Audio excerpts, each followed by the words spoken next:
What's up, world? You're tuned into 423 FM. You already know we've got you covered with your daily dose of celebrity drama. Now let's get into it. Hey, what's up, guys? Welcome back to the 423. If you're into the world of makeup and beauty gurus, then you're probably already aware of a new movement called Pull Up or Shut Up. The campaign was started by Sharon Chuter, the founder of UOMA Beauty, and was inspired by the recent Black Lives Matter and police brutality protests. Over the past week, more brands than ever are speaking out in response to George Floyd's murder and lending their support to the Black community, and that's especially true throughout the world of makeup. The only problem? It's super easy to put out a statement for some good PR saying you support Black Lives Matter or Black creators in your industry, but beyond that, it's pretty impossible to tell whether or not these brands are actually doing anything behind the scenes to diversify their own workplace. So, in an effort to hold these brands accountable, Chuter started the Pull Up or Shut Up campaign. Here's a post from the campaign's Instagram page explaining what it's all about.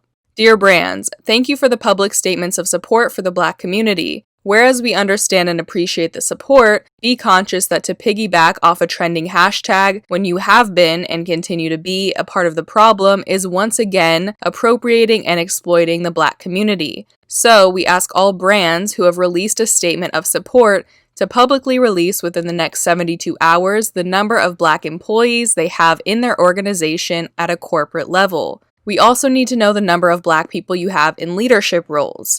You all have statements and policies about being equal opportunity employers, so show us the proof, pull up or shut up. After sending this message directly to brands, Sharon decided to target the consumer with another message, which ended up being reposted by Jackie Aina and gaining a lot of traction.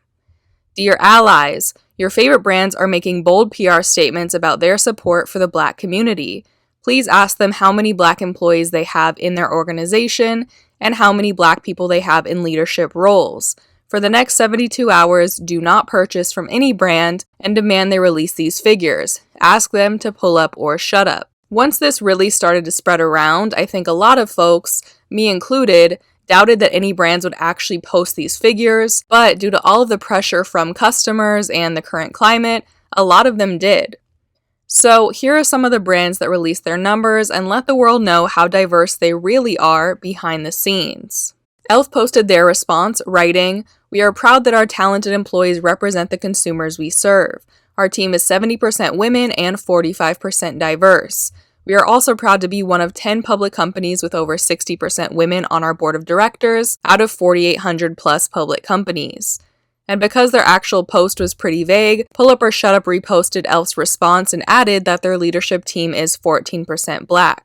Milk Makeup was the next to respond, posting that their team of 45 people includes 4 African Americans, 4 Asian Americans, 6 Latinos, and 31 white people, with 78% of those employees being women. Ulta also responded to this challenge, revealing that their board members are 18% Black, 13% of their executive team leaders are Black, and 6% of their corporate associates are as well. Another company to release their numbers was Colourpop, who has a team that's 80% Latino, 7% Asian, 7% white, and 3% Black. Wet n Wild posted their numbers by simply replying to someone in the comments who questioned them, saying that 15% of their team is African American. There are a lot of big beauty brands that posted their numbers, so I'm not going to go through them all, but I do want to let you see Huda Beauty's post because I think it's pretty comical. It says, "At our Huda Beauty HQ, of our 116 employees, we are 13% Black, 50% of which we relocated into Dubai, 93% of which are Black women, 60% of which are in manager, director, and SVP roles." So basically, they could have just said 13% Black.